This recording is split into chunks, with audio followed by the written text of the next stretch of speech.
बिस्मिल्लाहिर्रहमानिर्रहीम। अस्सलामुअलैकुम। मैं हूं मोहम्मद फ़हीम।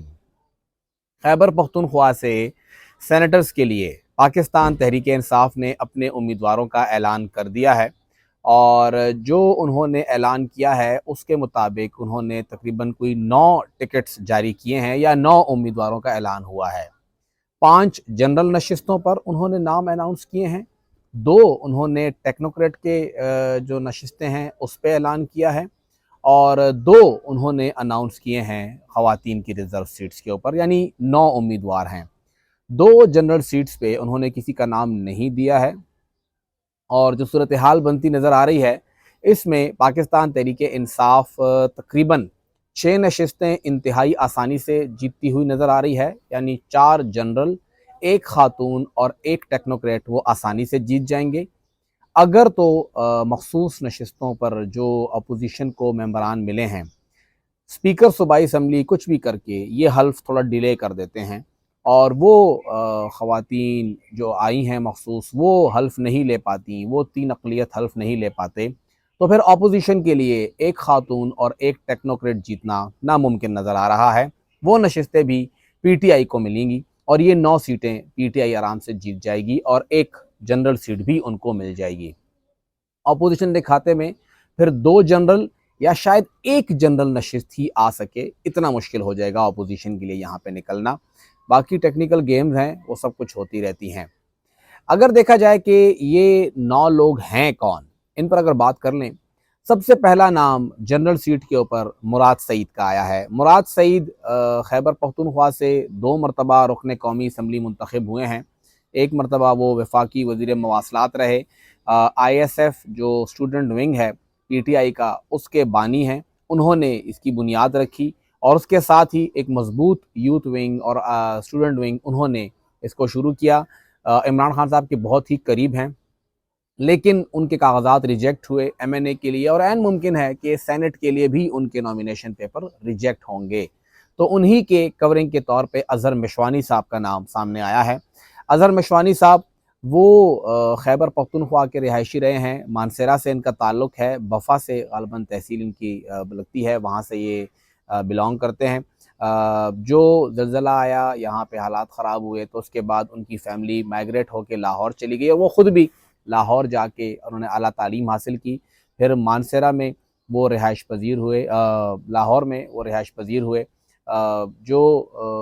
ये अज़हर मिशवानी साहब ने मानसेरा से लाहौर शिफ्ट हुए, लाहौर के अंदर वो रिहाइश पज़ीर हुए, उनकी फ़ैमिली वहीं पे थी। हाल ही में उन्होंने शादी भी की। वो PTI का ब्रेन है। ये जो सोशल मीडिया की ताकत की बात होती है, डॉक्टर अरसलान थे या फरहान वरिक साहब थे, ये सब थे, लेकिन मुश्किल वक्त में जिसने PTI के इस ब्रेन को एक्टिव रखा, कंट्रोल्ड रखा, फोकस्ड रखा, वो बेसिकली अज़हर मिशवानी हैं और उन्होंने इस पूरी की पूरी टीम को लीड किया। बीच में गायब भी हुए, काफ़ी अरसा वो गायब रहे। कहाँ थे, किसके पास थे, कोई अंदाज़ा नहीं था। एक इल्ज़ाम, दूसरा इल्ज़ाम, लेकिन बहरहाल फिर वो घर आ गए। मुश्किल सूरत हाल उन्होंने भी देखी, मुश्किलात उन्होंने देखे। वज़ीर आला पंजाब के वो मुशीर रहे हैं और इस वक्त वो सोशल मीडिया टीम को हेड कर रहे हैं। तो मानसरा से उनका ताल्लुक़ होने की बुनियाद पर उन्हें यहाँ से टिकट जारी किया जाएगा मुराद सईद के अल्टरनेट के तौर के ऊपर, और जो सूरत हाल बन रही है वो यहीं से इलेक्शन लड़ेंगे और सेनेटर मुंतखब होंगे। पहली तरजीह उनकी होगी। गिले शिकवे हैं कि यहाँ के वो नहीं थे या यहाँ वो ज़्यादा अरसा रहे नहीं, वो माइग्रेट कर गए हैं। अगर वो पंजाब से होते, लाहौर से होते तो बेहतर होता, लेकिन PTI ने पहले भी ऐसे किया है कि खैबर पख्तूनख्वा के लोगों को खैबर पख्तूनख्वा बुलाकर यहाँ पे उनसे सेनेट इलेक्शन लड़ा है। फैसल जावेद दूसरा नाम उनका है। दूसरी बार वो सेनेट का इलेक्शन लड़ेंगे यहाँ से और वो मुंतखब होंगे। जो पोजीशन बन रही है कोई मसला बड़ा नहीं होगा उनके लिए। फैसल जावेद साहब इमरान खान साहब के साथ रोज़े अव्वल से हैं, उनके स्टेट सेक्रेटरी रहे हैं, पार्टी वर्कर रहे हैं और सेनेटर रहे हैं 6 साल। खैबर पख्तूनख्वा से एक मरतबा फिर उनका नाम ही सामने आया है, वो दूसरे नंबर पर हैं और वो यहाँ से सेनेट इलेक्शन लड़ेंगे। फैसल जावेद साहब गो के पिछले 6 साल में उनकी कारकर्दगी बतौर खैबर पख्तूनख्वा के सेनेटर के बिल्कुल सिफर है। कुछ भी नहीं किया उन्होंने खैबर पख्तूनख्वा के लिए। ये सेनेट का जो ऐवान है, ये आप किसी पार्टी की नुमाइंदगी बाद में करते हैं, पहले आप फेडरेटिंग यूनिट की नुमाइंदगी करते हैं। लेकिन उन्होंने खैबर पख्तूनख्वा की नुमाइंदगी बिल्कुल भी नहीं की, उन्होंने इस सूबे का इत्तेफाक बिल्कुल भी इंसाफ नहीं किया। लेकिन बहरहाल वहाँ पे थे, पार्टी के कायद से करीब हैं, तो दोबारा उनको मौका मिला। मिर्ज़ा अफरीदी साहब, इससे पहले वो फाटा से सेनेटर थे, 2018 में वो पीटीआई में शामिल हुए, लेकिन ये मिर्ज़ा अफरीदी साहब तीसरे नंबर पर हैं। ये इस तरह की शख्सियत हैं जिस तरह हर पार्टी में होते हैं कि खर्चा वर्चा करने वाले लोग हैं, भारी भरकम इनके वसाइल हैं। ये पार्टी के लिए भाग दौड़ तो नहीं करते, लोग तो निकाल के नहीं लाते, एहतजाज जलसा जुलूस नहीं करते, नारेबाजी नहीं करते, मुश्किल वक्त नहीं देखते, क्योंकि ये थे तो पीटीआई में, लेकिन इन्हें कोई मसला नहीं हुआ। 9 मई के बाद भी कोई मसला नहीं हुआ, सेनेट के डिप्टी चेयरमैन रहे और आराम से अपना टेन्योर मुकम्मल किया। तो इनका भी मुंतखब होना आसान लग रहा है, कोई मुश्किल नहीं लग रहा है, क्योंकि ये तीसरे नंबर पर हैं और जिस तरह हमने कहा कि 4 सेनेटर तो आराम से ही निकाल लिए जाएंगे। चौथा नंबर है इरफान सलीम का। इरफान सलीम भी पाकिस्तान तहरीक इंसाफ के बिल्कुल शुरू के मेंबरान में से हैं। गो के जब पीटीआई बनी उस टाइम तो ये बहुत छोटे थे, लेकिन जब इन्होंने होश संभाला ये तब से पीटीआई के साथ ही हैं। और कामरान बंगश, इरफान सलीम, फुरकानुल वहाब, काका खेल साहब, ये सब वो लोग हैं जो बिल्कुल ग्रास रूट लेवल से पार्टी के साथ थे और उसी टाइम के ये पार्टी के साथ अपना पूरा काम कर रहे हैं। तो वर्कर्स के तौर के ऊपर बहुत से गिले हुए कि इस बंदे को नज़रअंदाज किया गया 2013 के इलेक्शन में, 2018 के इलेक्शन में, 2024 के इलेक्शन में, 2021 के बल्दियाती इलेक्शन में, 2018 के सेनेट इलेक्शन में, 2021 के सेनेट इलेक्शन में, लेकिन बिल आखिर 2024 के सेनेट इलेक्शन में अब उनका नाम आ गया है और वो चौथी तरजीह होंगे। तो उन्होंने भी यहाँ से ऐन मुमकिन है कि मुंतखब हो जाना है। इरफान सलीम पार्टी के डाई हार्ट वर्कर और एक एग्रेसिव कैंपेनर के तौर के ऊपर जाने जाते हैं। 9 मई के बाद सबसे एक्टिव बंदा, पहला वर्कर कन्वेंशन, पहली मरतबा सामने आना, ये जो एक पाबंदियाँ थी उनको तोड़ना, एक खौफ का बुत तोड़ने की जो बात होती है, वो सब कुछ इरफान सलीम ने ही करके दिया था और पार्टी को दोबारा यहाँ पे फ़ाल करने में उन्हीं का कलीदी किरदार रहा है। तो चौथे नंबर पे वो हैं। खुर्रम ज़ीशान साहब को हार्ट से इनका ताल्लुक़ है, वकील हैं, बताया जा रहा है कि वो भी पीटीआई के डाई हार्ट वर्कर हैं, बुनियादी वर्कर हैं। अभी हाल ही में उनकी एक वीडियो भी आई है, उन्होंने क्लियरली कहा कि मैं किसी का बंदा नहीं हूँ। गो के ऊपर उनके बारे में आ रहा था कि शहद मरवत साहब की नॉमिनी है, वो काफ़ी इनके ऊपर स्टैंड ले रहे हैं और वो चाहते थे कि इनका नंबर थोड़ा ऊपर हो, 5वें पे ना हो, इनका नंबर तीसरे चौथे नंबर पे आना चाहिए, लेकिन वो 5वें पे आ गए हैं। तो खुर्रम ज़ीशान साहब ये भी पार्टी के ही वर्कर हैं, पार्टी के साथ ही रहे हैं, वकील हैं। ज़ाहिर बात है जो वकला की एक स्ट्रगल रही है, एक कोशिश रही है, उसमें इनका किरदार इंतहाई अहम रहा है और उन्होंने वाज़ेह तौर पे कहा है कि जी मुझे जो कायद कहेगा मैं वो करूँगा, मुझे सेनेट या एमएनए एमपीए में कोई इंटरेस्ट नहीं है। मुझे कहा गया है पार्टी की तरफ से अप्लाई करो तो मैंने अप्लाई कर दिया है, लिहाजा पार्टी की जो मर्ज़ी है पार्टी वही करेगी। तो ये 5 लोग जनरल नशिस्तों के ऊपर हैं। वही बात कि अगर रिज़र्व सीट्स ने हल्फ ना लिया तो ये पाँचों के पाँचों इंतहाई आसानी से सेनेटर मुंतखब हो जाएंगे, वरना 4 तो हैं, 5वां भी मुमकिन है अगर रिज़र्व आ भी जाएँ, थोड़ा टेक्निकल तरीके से इसको अप्रोच करना होगा। अब बात करते हैं 2 टेक्नोक्रेट की। आज़म सवाती साहब, वो तो पैदा ही सेनेट के लिए हुए हैं, मुसलसल सेनेटर बनते जा रहे हैं, तीसरी मरतबा वो पीटीआई से सेनेटर होंगे। एक टेक्नोक्रेट तो हर हाल में आएगा, आसानी से आएगा, तो ये टॉप पर हैं।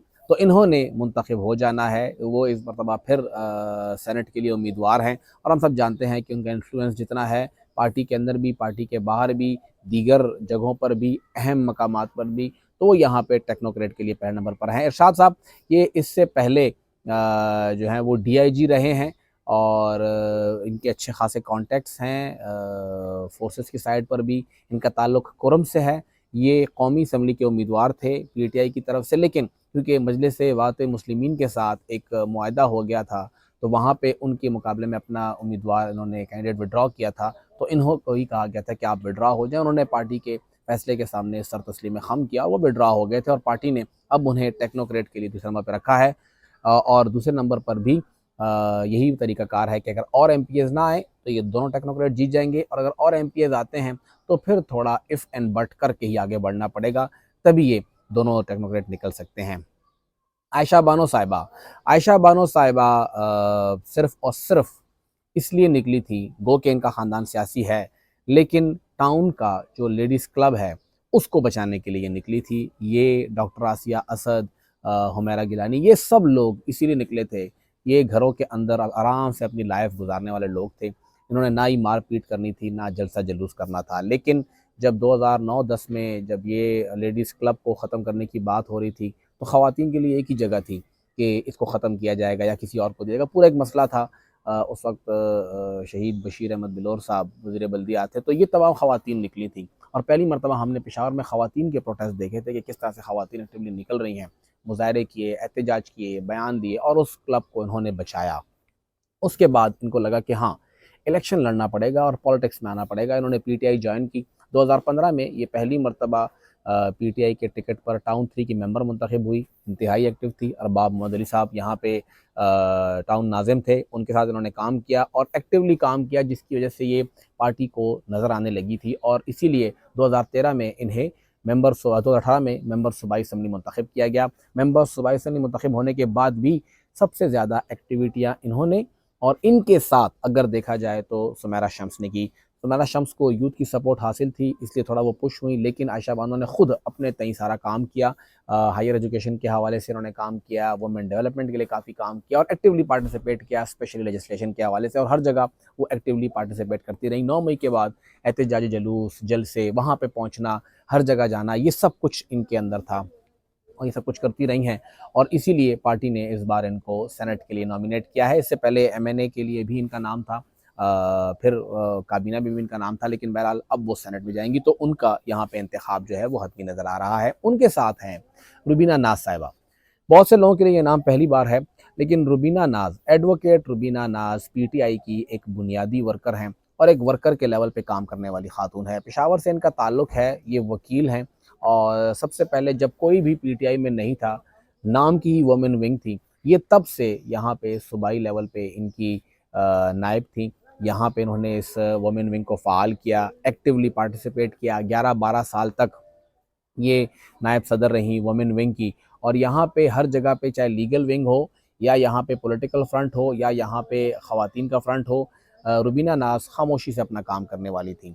जब 9 मई के बाद मसाइल बने, केसेस बने, तो जो आईएलएफ की टीम होती थी, चाहे वो पेशावर में जाती, इस्लामाबाद जाती, उनमें रुबीना नाज भी शामिल होती थी। ये अमूमी तौर पे इस्लामाबाद में इमरान खान साहब के हर एक केस की पैरवी के हवाले से, ख़ुद को एक्टिव रखने के हवाले से, अपने इनपुट देने के हवाले से बहुत एक्टिव जान जाती थी, लेकिन ये कभी तस्वीरें नहीं बनाती थी।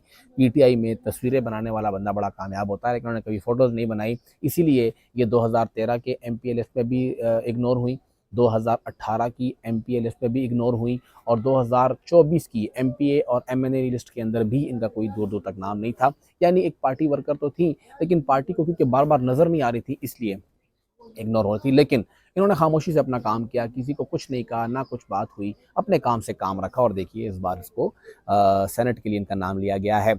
अभी इस वक्त वो national commission on status of women जो है उसकी मेंबर हैं और एक्टिव पार्टिसिपेशन कर रही है खैबर पख्तूनख्वा की तरफ से भी, तो उनका नाम भी यहाँ पे शामिल है। रुबीना नाज और इरशाद साहब, इन दोनों की कामयाबी दो तरीके से हो सकती है। एक तो ये है कि रिजर्व सीट पे कोई एमपीए हल्फ ना ले जो अभी आए हैं अपोजिशन के, तो फिर तो आसानी से ये दोनों खवातीन, दोनों टेक्नोक्रेट और ये 5 जनरल सीट्स ये सब की सब पीटीआई जीत जाएगी, कोई मसला नहीं होगा। अगर वो हल्फ ले लेते हैं तो फिर थोड़ा टेक्निकल अंदाज से देखना पड़ेगा कि आयशा बानो और रुबीना नाज के वोट बिल्कुल इक्वल होने चाहिए, हल्का फुल्का इसके अंदर ही चेंज हो, तो उससे फिर ये है कि आप अपोजिशन की खातून को शिकस्त दे सकते हैं और टेक्नोक्रेट पर भी आज़म स्वाति साहब और शाह साहब के वोट इतने हों कि बहुत कम फ़र्क हो और आप अपोजिशन के टेक्नोक्रेट का जो उम्मीदवार है उससे थोड़ा सा आगे चले जाएं, ताकि आप दोनों उसको सरपास करें और मुंतखब हों। टेक्निकल गेम है, लेकिन देखना ये है कि चलती कैसे है।